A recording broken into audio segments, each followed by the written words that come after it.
T'as prévu de visiter la Grande Muraille de Chine, voici tout ce qu'il faut savoir pour organiser au mieux cette journée extraordinaire. Premièrement, t'as 3 entrées principales depuis Pékin. Balading, c'est la plus accessible en transport en commun, la moins éloignée, mais aussi la plus fréquentée. Ensuite, t'as Jinchaling, celle-ci c'est la plus éloignée, elle est environ à 3 heures du centre-ville, donc forcément, il y a beaucoup moins de monde. Et enfin, il y a Mutianyu, qui est à mi-chemin entre les deux, et c'est là que se trouve le fameux toboggan à luge de 1500 mètres. Autant vous dire qu'avec 3 enfants, on a choisi cette section. Comment se rendre à Mutianyu? Depuis Pékin, t'as deux solutions. Soit tu prends un bus aller-retour pour un peu moins de 10 € par personne, tu réserves des billets sur trip.com, tu peux choisir ton lieu de rendez-vous et ton créneau horaire jusqu'à midi.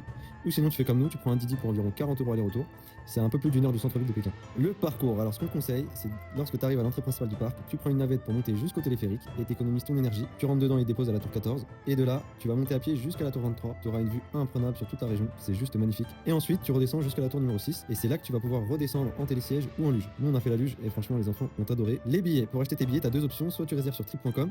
Et c'est ce qui est recommandé en haute saison, soit tu payes sur place directement au bornes. Les billets d'entrée et la navette aller-retour coûtent environ 8 € par adulte et 5 € pour les étudiants de plus d'1m30, c'est gratuit pour les plus petits. Ensuite, il faut savoir qu'il faut que tu achètes la montée en téléphérique et la descente en luge pour 25 € par personne.